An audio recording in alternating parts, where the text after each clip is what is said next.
যত কথাই মাইকও লাগাইছি এনে গড়টা তো সবাই জানে এত সৎকে বাসের ভাড়ায় প্রাইভেট ভিকটিম একটা সাধারণ যাত্রী সেই যাত্রী প্রাইভেট কারে যাচ্ছে যাওয়ার পরে তাকে কিডন্যাপ করতে এরকম একটা ব্যাপার। কি হয়েছে জানেন আজকে কি হয়েছে এখানে কি ঘটনা ঘটছে জানেন? আপনারা কি সচেতন হবেন?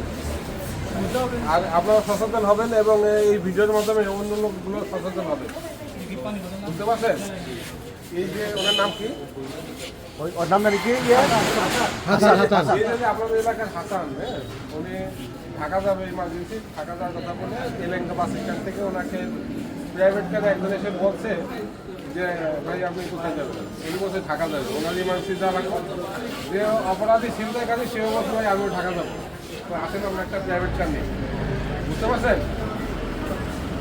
সেই হিসেবে উনিও সেই প্রাইভেট কারে উঠছে, কিন্তু আসলে সে যাত্রী না, সে হলো ছিনতাইকারী। সে যাত্রী বেশে ওনাকে গাড়িতে উঠেছে, ওঠানোর পরে ওনার আত্মীয় স্বজনের কাছে মুক্তিপণ দাবি করছে। এরকম শিকার আপনারাও হতে পারেন, ঠিক আছে? আপনারা কি সতর্ক হবেন? এরকম প্রাইভেট কার বা সিএনজিতে উঠবেন না, ঠিক আছে? কি করেন আমাদের যাত্রী যারা দয়া করে যাত্রী হিসাবে যদি কোনো প্রাইভেট কার আপনাদেরকে ডাকে তাৎক্ষণিকভাবে সেই প্রাইভেট কারের ড্রাইভারকে আটকে আপনারা প্রশাসনের শরণাপন্ন হবেন। আর এরা হলো একটা চক্র, এরা যাত্রী টিপ দেয় না, এটা সবসময় মাথায় রাখবে। যদি কাউকে কোনো সময় বলে যে আপনি ঢাকা নিয়ে যাবো, ওই প্রাইভেট কারে দয়া করে আপনি প্রশাসনের শরণাপন্ন হবেন, এটা হলো অনুরোধ।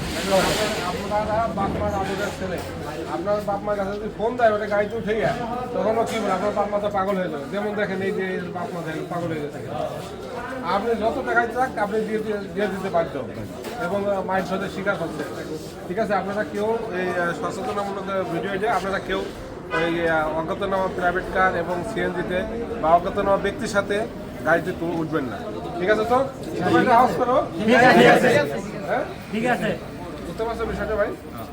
হ্যাঁ, সবার ছবি নেন, সবারই নেন। বলেন যে আমরা এই যোজনের অজ্ঞাতনামা কোনো গাড়িতে, ঠিক আছে?